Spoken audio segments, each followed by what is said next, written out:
mula sa ATI Bicol Pili Kangaring Sur. Ito ang ATI Bicol #Sarabay Channel News Update. Magandang hapon. Narito ang news update sa araw na ito.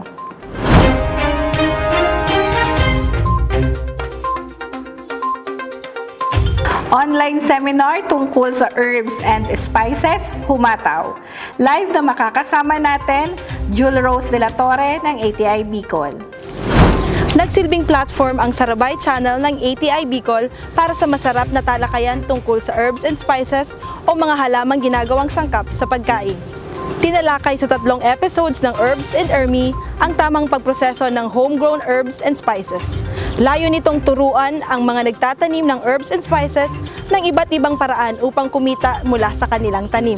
Nagsilbing resource person si Chef Roy Basbas Resurrection, culinary instructor ng Universidad de Santa Isabel sa Naga City.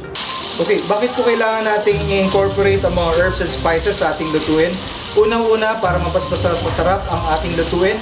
Second, para makatulong rin sa ating mga farmers. At syempre, ang tinatawag nating value-adding product. Mas mataas ang kita, mas dadami po ang ating produktong pwedeng ibenta. Ang live streaming ng unang episode ay isinagawa noong Hunyo 1. Ito ay nakatuon sa pagpili ng halamang itatanim at pag-package base sa pangangailangan sa market. Ang pangalawang episode ng Hunyo 2 ay nagturo ng paggawa ng masarap na pesto sauce and herb vinaigrette with edible flower salad. Ang ikatlong episode ng Hunyo 4 ay live cooking ng chicken rendang, blue rice at iba't ibang inumin gamit ang herbs. Sa kabuuan, ang mga episodes na ito ay napanood ng 23,560 katao at may 3,916 na stayers.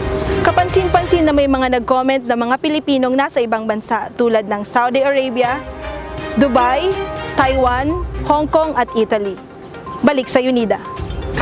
Jul Rose, base sa mga comments at bilang ng mga viewers, may posibilidad ba na masundan pa ng ilang episodes ang Herbs and Ermi?